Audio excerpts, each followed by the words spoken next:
Te shijat, ehlu suneti janë më të këqi se jahudit dhe krishterët. Edhe ata thonë se ehlu suneti janë, do të thonë, sipas disa fjalëve që i thonë, janë fëmijë të iblisit. Edhe prandaj vrasja e ehlu sunetit për ta është më e mirë se çdo vepër tjetër.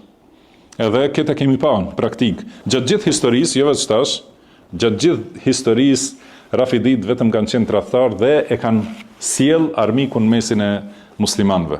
Edhe në kohën tonë, çka kanë vepruar ata në Siri dhe në Liban për shembull dhe në Irak, edhe në vende tjera, në Yemen, do të thënë çka veprojnë ata është tmerr për muslimanët, që nuk e kanë bërë të tjerët, as nuk kanë bërë mongolët mushrik, as nuk kanë bërë jahuditë e krishterët, nuk i kanë bërë ato krime që i kanë bërë shijat.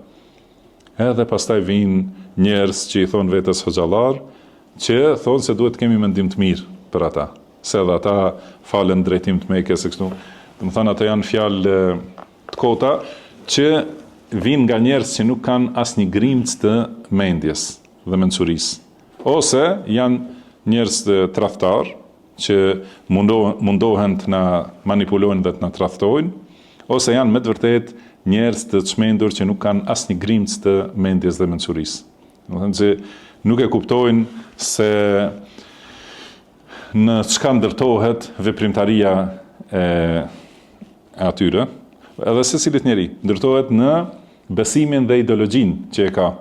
Dhe ideologjia e rafidive është më e tmerrshmja, një prej më të tmerrshmeve që ekziston në këtë botë. Do të thënë, nëse flitet për shirk, është njësoj, do të thënë kanë shirk në uluhije, do të thënë adhurimi i varreve, kështu ajo është shumë e rëndomt tek ata, mirëpo edhe rububia dhe emra dhe cilësitë. Madje japin imamëve cilësi edhe më të fuqishme se cilësitë e Allahut subhanahu wa taala.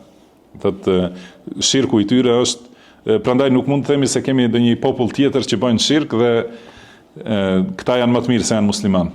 Shirku i tyre është që nuk ka lidhje me islamin, edhe ndoshta e kalon shirkun e shamanëve ose hinduzëve ose, do të thënë, i japin imamëve pra cilësi të Zotit. Edhe të ata, edhe pse i thonë imama, po realiteti i besimit tyre është se besojnë 12 zotra në rububie.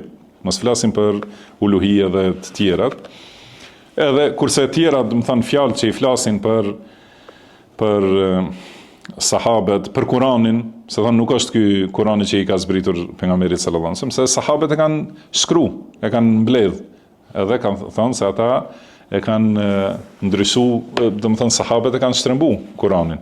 Pra nuk i besojnë këtij Kurani, nuk i besojnë këtij pejgamberit sallallahu alajhi wasallam, sunetit nuk i besojnë, edhe nuk i besojnë sahabeve, atij selefi, atij paraardhës që i kemi ne, atëherë siç kanë në fenë e njëjtë me ne.